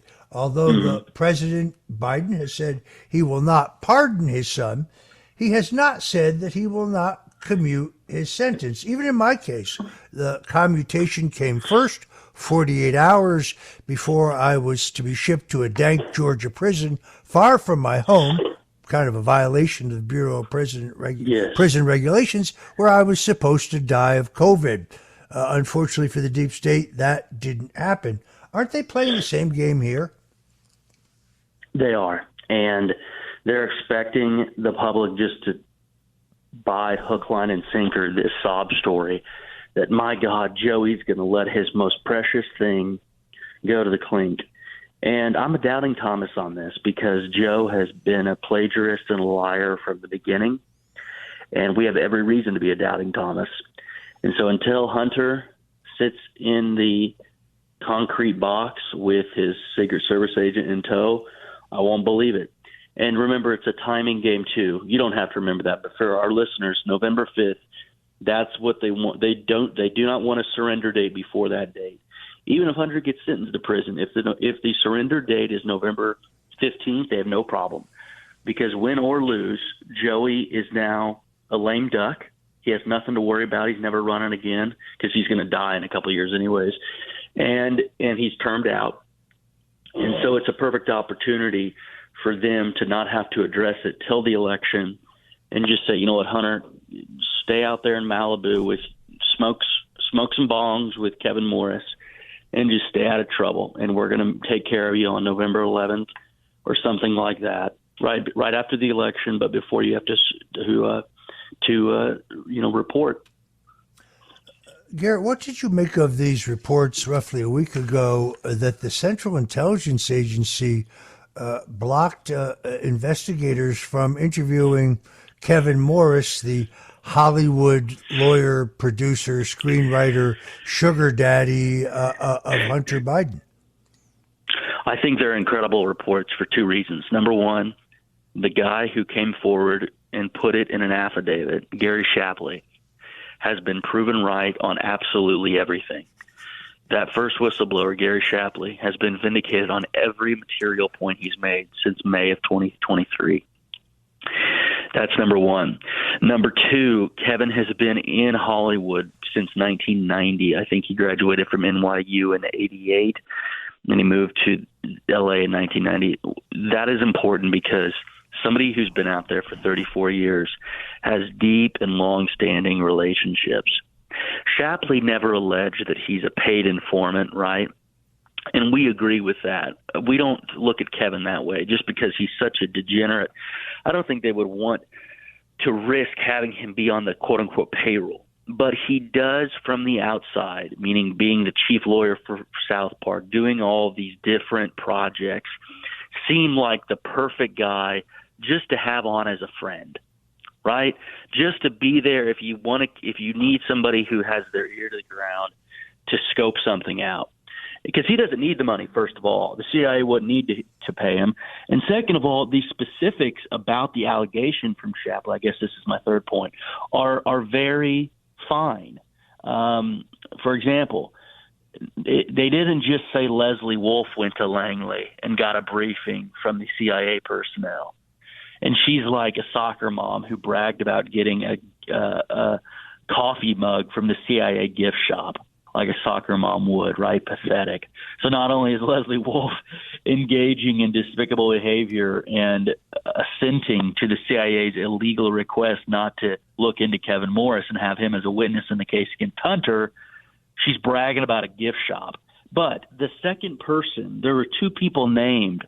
One, Leslie Wolf, we've gone into her, and everybody knows her name now. But this other DOJ official, Jack Morgan, that is who we're interested in, because we always try to go after the weakest link, and this guy seems to have more to lose than Leslie Wolf, and he's in the tax division of the DOJ, and I guarantee you that's the first time he's ever been summoned to go to Langley to receive a briefing on somebody. So what does this mean? This means that Marco Polo and all of our PIs are looking deeply into this Jack Morgan figure and trying, without success so far, to convince the Congress, specifically a couple people on the Oversight Committee, to get a backbone and subpoena Jack Morgan. They're in a lawsuit against the DOJ right now about Jack Morgan, and we think they need to send another subpoena about this CIA meeting. So while they're litigating the one subpoena, say, hey, look, we got new intel that says you went with Leslie Wolf in 2017 to the CIA. What was that all about?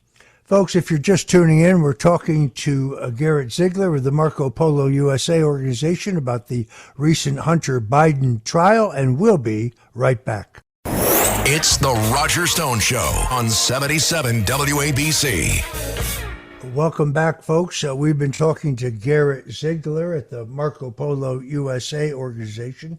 That is a nonprofit organization which is taking it upon themselves to publish the entire contents of Hunter Biden's laptop, which are most definitely now in the public domain. Here's a good start. Garrett, tell folks where they can get their own copy of what you have produced and how they can do it. Yes, thank you very much. Everyone can go to BidenReport.com. Very easy URL, BidenReport.com. That is the e-reader. That is keyword searchable, and you can read the dossier for free. Go through all 644 pages. We're almost finished with an audiobook, by the way, Roger, which will overlay the e-reader. It's going to be phenomenal. We're using a very famous American's voice for the audiobook. And at the top of that e-reader, you will see a purchase button, and you can go there and follow the link. And we're shipping them out. We're on back order now, but 3 to 4 weeks, you'll get it. And Roger can attest that it's 5 pounds. It's a hefty document because we print it at 8.5 by 11. And I've learned more about the printing industry than I've probably cared to learn over the last couple of days. And, this is all grassroots. We've sent over 13,000 copies of the of the paperback, and we've had over 6 million IP addresses visit the e-reader. So yes, that's still a small chunk, about 2% of the USA, but we're getting there. And that's why I'm grateful to be on programs like this that reach a lot of people, because we need those numbers to get up in the tens of millions. So BidenLaptop.com. Did I get that right? No, BidenReport.com. I'm sorry, BidenReport.com. Sorry Yes. about that. Yeah, there's a certain irony here. President Richard Nixon, who was my mentor, who I started in politics, he really went down when they found a recording of him suggesting that the FBI used the CIA to shut down the Watergate investigation. That's a much longer story we'll get into another day. But It Yes, I'd appears love to that in talk the case of to you Kevin about that. Morris, that's precisely what they have done. Kevin Morris being Hunter Biden's patron sugar daddy, the guy who swooped in and paid his taxes, lent him Yeah, money. the Democrat donor who met him at a fundraiser. It's so pathetic. Well, and the idea that Hunter had divested himself of his ownership in the Chinese energy company, Yes. that's not true either, is it? It's not true, and that is precisely why Morris is suing us, by the way. He's suing us for many reasons. We exposed him, but we broke the story that Hunter gave his 10% share in the Chi-Com firm to Kevin. That is what made him madder than horning up a woman's skirt, because he is using that as collateral. But if for some reason Hunter does pay him back in liquid cash, he's going to give that back to Hunter. Hunter never divested of the CCP fund. He just gave it to his best friend. It's so ridiculous. I mean, that fund, BHR, was founded and capitalized by entities close to the state council. And this isn't, we're not against, axiomatically, foreign business. Our group isn't against foreign business. There's a lot of honorable people who engage in foreign commerce. This is not of that sort, right? If you import foreign fruit in the winter, that's an honorable vocation in life, and that's not corrupt in the slightest. What Hunter was doing, on the other hand, was working with Chi-Coms to get state-backed money into this venture. And a liberal professor, Stephen Kaplan at the University of Chicago, in 2019, 5 years ago, appraised Hunter's 10% share as anywhere between $8 to $20 million. So guess what? That corresponds almost perfectly with the amount of liquid cash that Morris has supplied Hunter. So Hunter doesn't have the liquid cash now. He can't cash out of BHR because it'd be politically unpalatable. He keeps the 10% as collateral, and everybody's happy. Here's a question that I'm uncertain of, but in the House oversight proceedings and their investigation, where I think Congressman Jason Smith has been particularly effective. Yes. Is it fair to say that we have seen bank records now that demonstrate that Joe Biden himself has benefited from his son's business dealings? Yes, 100%. And those amounts that are the amount of transfers that are in those bank records that the committees have obtained are not in the hundreds of thousands. They're, $6,500 for a retaining wall, and et cetera, et cetera. But what we don't for sure have visibility into is Hunter's business partner, Eric Schwerin, was a co-signer, and he was named on banking accounts, checking accounts with Joe. So what I'm trying to say is it's like their finances are like a messy pickup truck dashboard.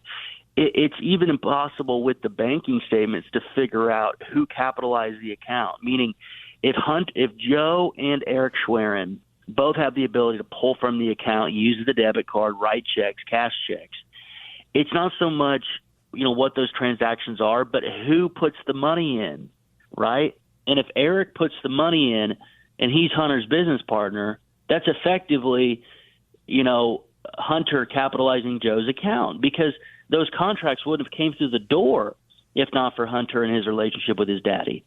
So I think, to be frank, the left relies on some of these congressmen being imprecise in their language. We're worried about how the bucket gets filled up.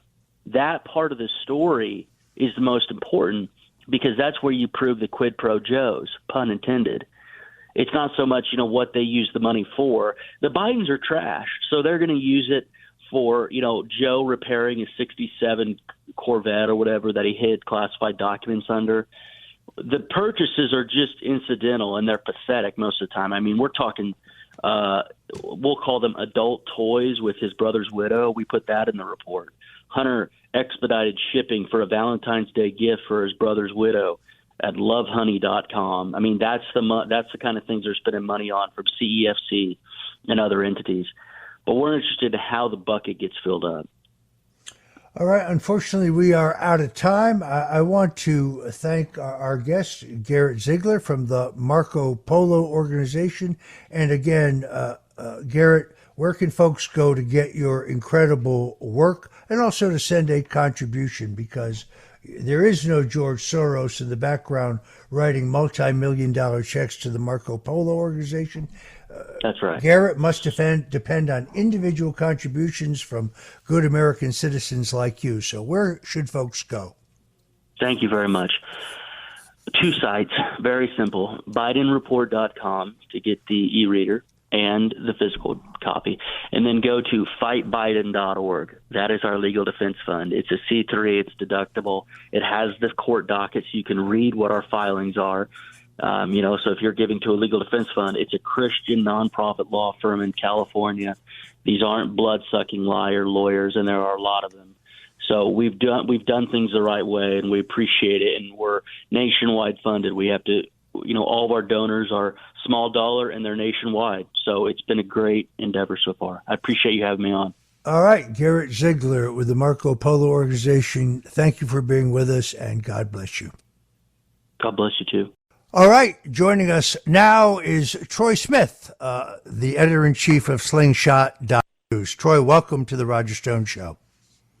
Roger, it's an honor to be here. Always an honor to join you. You're such a great fighter, such a great reputation, and it's why you're doing so well on this show. Always an honor to be with you on WABC.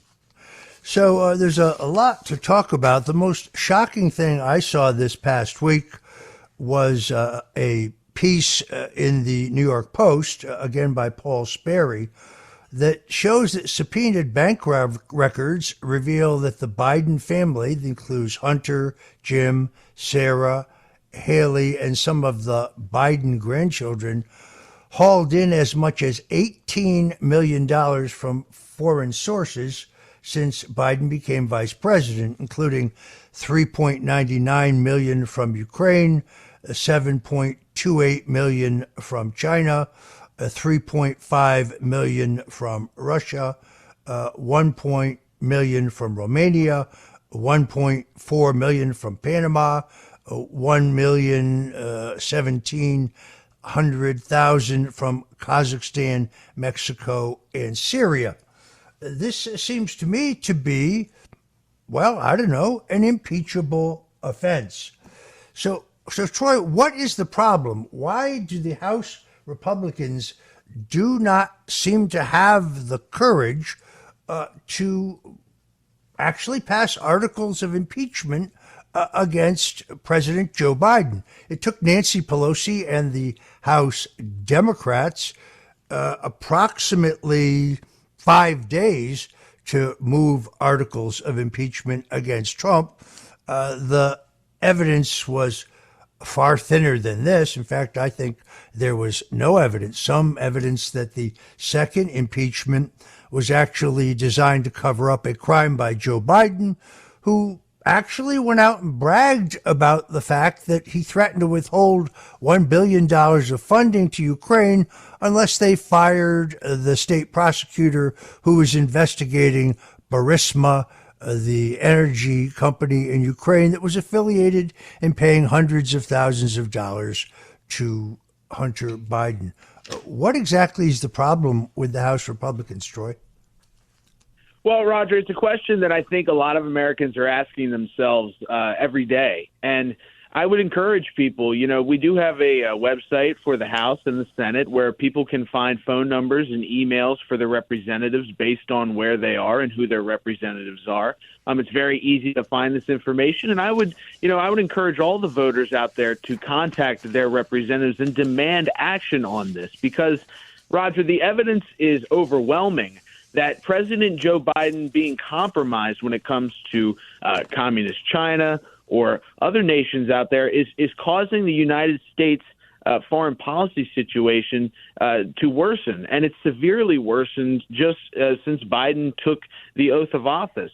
We've seen China rise their influence across the world, whether that be in South America, in Central America, in Africa, in the Middle East. China is growing across the world, and their influence is growing across the world. And under the Biden administration, America, at every foreign policy failure of President Joe Biden, The Chinese are there to kind of pick up the scraps, and I think it leaves a lot of people, myself included, asking the question, what's going on here? Is there a pay for play? Is there a payoff situation happening here where the Biden administration and Joe Biden and his family have been enriched, so therefore they lay down the American foreign policy position on the world stage to the Chinese? It's a question.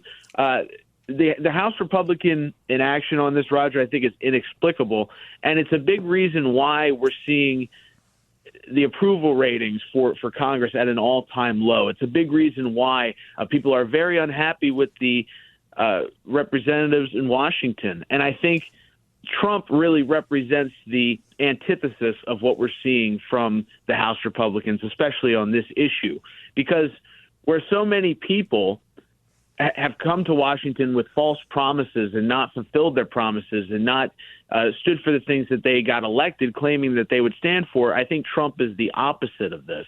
And that's why I think it's important that the American people realize the lightning rod that Trump is for the Republican Party. You know this better than anybody, seeing Republican politics for many years, Roger, that inaction is really it's not the exception to the rule. Most people, most politicians, when they get to Washington, they fold, and they fold very quickly. Trump does not. He energizes the party, and so we need a situation, Roger, where Congress is going to hold President Biden accountable for payments that he and his family have received, and getting into China's influence and their relationship with Iran and the national security problems that the United States is now facing because of the situation that Joe Biden has put our country into. It's an issue that I think is going to become a lot bigger and a lot bigger problem for most Americans before we even get to the 2024 election. You could obviously see the Democrats' evolving narrative. They can't run on a surging economy, despite their efforts to dress up these economic numbers. They're not good. I had the mortgage and housing expert Barry Habib on the other day, who really decimated their recent jobs numbers as completely and totally phony. But a key point that he made is it's not the statistics, but it's the way people feel. It depends on how they feel. When they go to the gas pump and gasoline is $4 plus a gallon, when they go to the grocery store and half the shelves are empty because of the supply chain issues, but the prices on staples like eggs and meat and milk are hard to believe. When we have a situation in which the open borders policy of this administration has caused a fentanyl crisis, a drug crisis, has caused a crime crisis. The New York City crime statistics are cooked.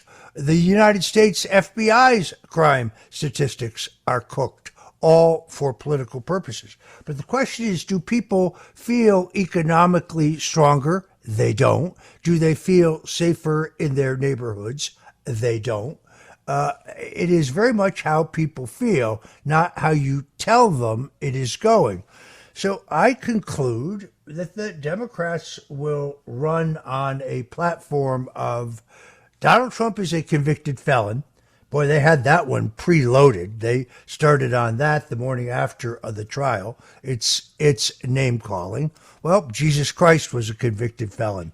Martin Luther King was a convicted felon.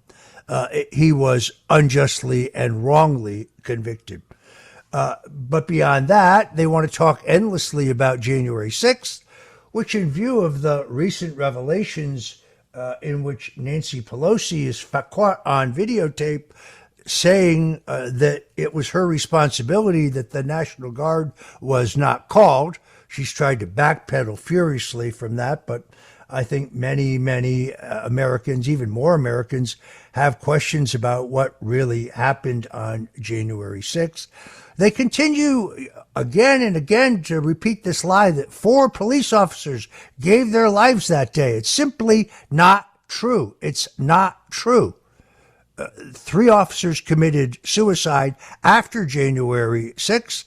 One of the officers died of a stroke the next day. So they continue to promulgate this myth. If this were indeed an insurrection, why was nobody armed?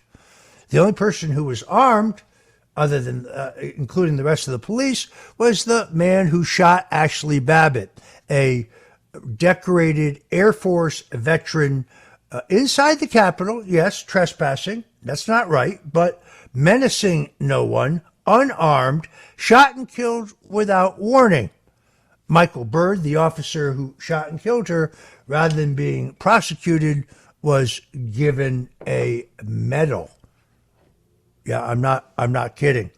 So I think that's the other part of their platform. And then, of course, we have abortion rights.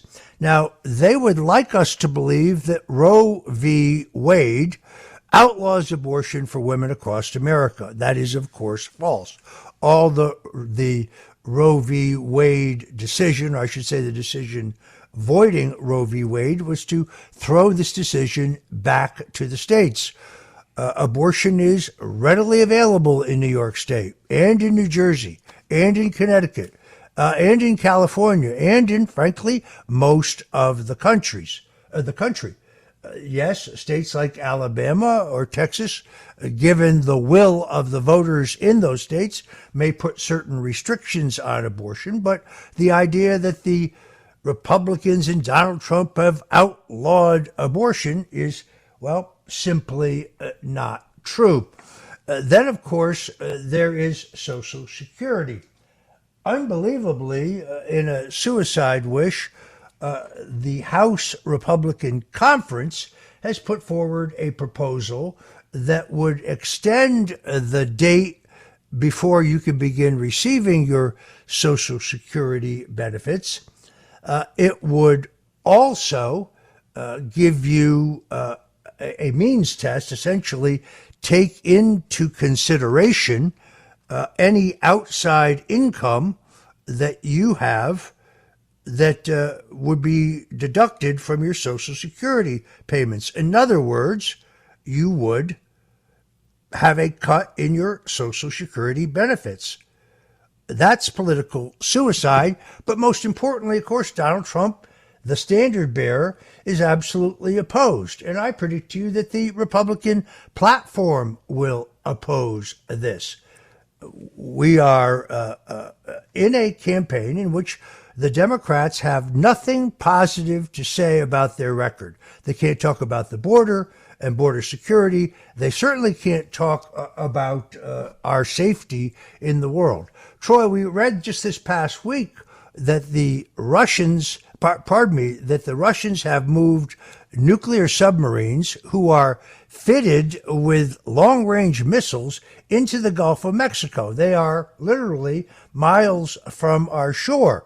Yet that got almost no media coverage whatsoever.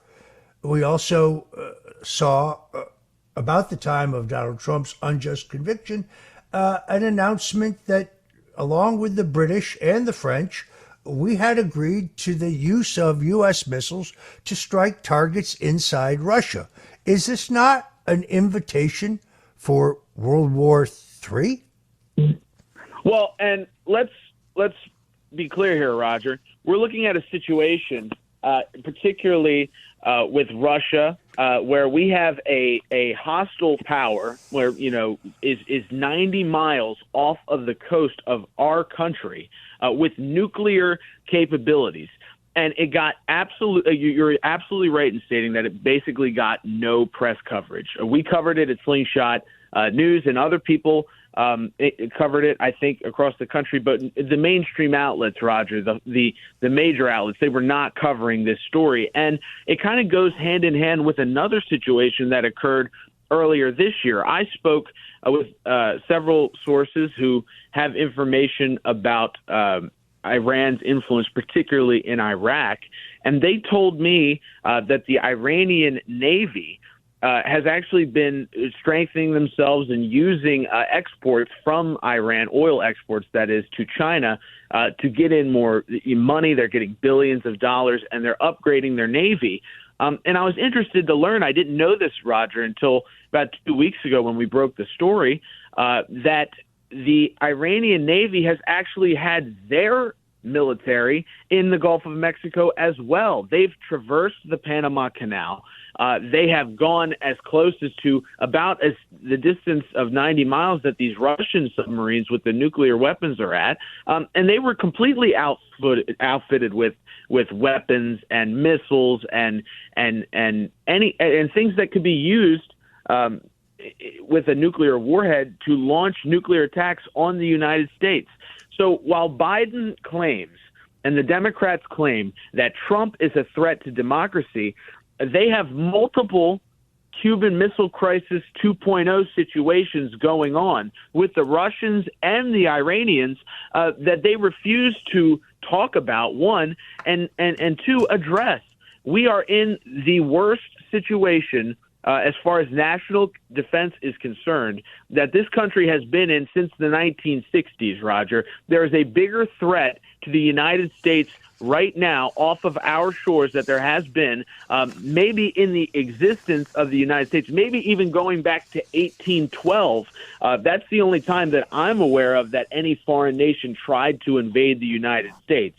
So Biden has put us in a situation that we've never seen before, as far as the Iranian military being in the Gulf of Mexico or the Russian military having nuclear missiles just 90 miles off of our coast. And I have to think, and I'd love to hear your opinion on this, Roger, what if the shoe was on the other foot? You know, if Donald Trump was president and there was a Russian nuclear submarine 90 miles away from our shores, it would be the biggest headline in the history of the United States. But with Biden, we see how it goes, and they don't really even mention it. I actually don't think that would ever have been a possibility under a President Donald Trump. In all truth, Trump understood that his unpredictability was a deterrent. And I think that Chairman Xi, Vladimir Putin, they feared Donald Trump. They were uncertain about what he might do. And frankly, that kept the peace. It is weakness that breeds aggression and ultimately defeat. All right, we've been talking to Troy Smith, the editor-in-chief of Slingshot.news. Don't go anyplace. Don't touch that dial, because we'll be right back. It's the Roger Stone Show on 77 WABC. Welcome back, folks. Yes, you're back in the Roger Stone Show. I read yesterday that President Joe Biden's German Shepherd has bitten a number of Secret Service agents. I guarantee you one thing, Richard Nixon's dog Checkers never bit a Secret Service agent. Amazing number of people commenting online who know the breed and who say this is evidence that the dog is being mistreated, that the dog is not being handled properly. We wouldn't know anything about this but for a Freedom of Information Act lawsuit filed by Judicial Watch to get that information. All right, as you know, one of the other things we like to talk about here on the Roger Stone Show, besides news, politics, history, style, well, that's food. We like to talk about food. And I come from a Hungarian and Italian background, specifically Sicilian. People say, wait a minute, Stone, that's not an Italian name. Well, the truth is that when my grandfather came to Ellis Island with his real last name, Corbo, being Sicilian, from the island, or from the city or village, I should say, of Corvo, well, some friendly clerk at Ellis Island decided to change his name. I grew up on a mix of both Hungarian, Italian, and American food, all whipped up by my mother, who was using my grandmother's recipes. How did I learn? I'll tell you how I learned. I learned by standing there as a small boy and watching my mother cook. That's exactly how I learned. And fortunately, when she passed, my sisters and I got her secretly guarded recipe book. Yes, I am writing a 77 WABC Roger Stone Show cookbook to bring all of the great recipes that I have been putting on the air under one place. Today, however, we're going to talk about her legendary meatballs. Now, meatballs are a big thing. I can tell you in South Florida, you can pay $18 for 2 meatballs at a place called Cafe Materano, very famous for their meatballs. I didn't think the meatballs, frankly, were that great. Not nearly as good as my mother's. So here are the ingredients you're going to need. First of all, you're going to need some panko breadcrumbs. I found that the panko breadcrumbs work best in baked meatballs as opposed to those you cook in the sauce. That's the way we do our meatballs, but you're welcome to use any type of breadcrumbs, seasoned or not. You can get them at Gristedes. You're going to need milk. You're just going to mix a small bit of milk with the breadcrumbs to form a mixture which will help to keep your meatballs nice and moist. I use a combination of ground beef and pork. I like a 50-50 mix of the two to make my meatballs, but you can prefer all beef or all pork if you prefer. You're going to need minced garlic, fresh garlic. Don't buy garlic out of a jar. The minced garlic you buy in a jar loses its potency over time. So always go with fresh and mince the garlic in yourself. I don't own a food processor, so I use a good old-fashioned knife. You're going to need 3 eggs, which will help bind all of the meatball ingredients together.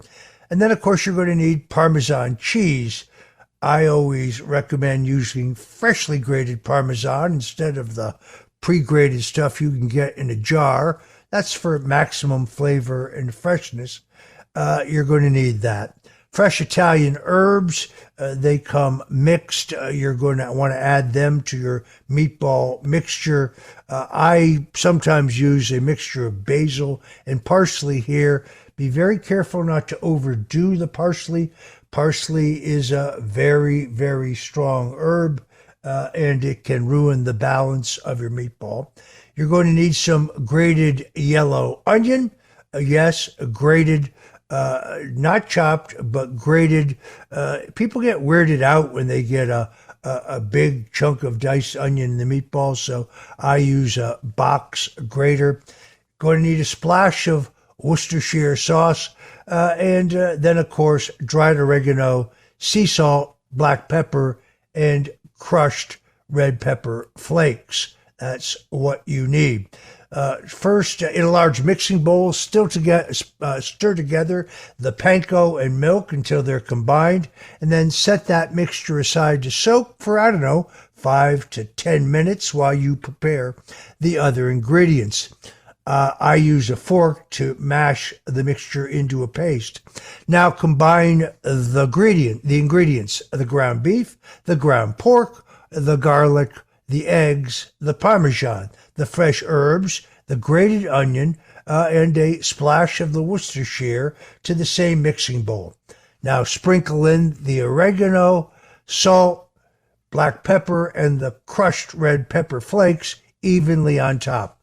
Use your hands to mix the ingredients thoroughly until they're completely combined, but be careful not to over-mix the ingredients. Now, to make the meatballs form easier, I recommend covering and chilling the mixture in the refrigerator for about an hour. But, well, if you're pressed for time, and who isn't, you can skip that step. Now, you have preheated your oven to 425 degrees. You line a large rimmed baking sheet. I use aluminum foil. Using a cookie scoop or a spoon, scoop and roll the mixture into 2 tablespoon sized meatballs and place them on the prepared baking sheet. I recommend that you might grease your hands with a little bit of olive oil to prevent the mixture from sticking. And this is easy, folks. You now bake them for 10 to 12 minutes. You can undercook slightly. Some folks like to use a meat thermometer at 160 degrees. I kind of do it more by feel.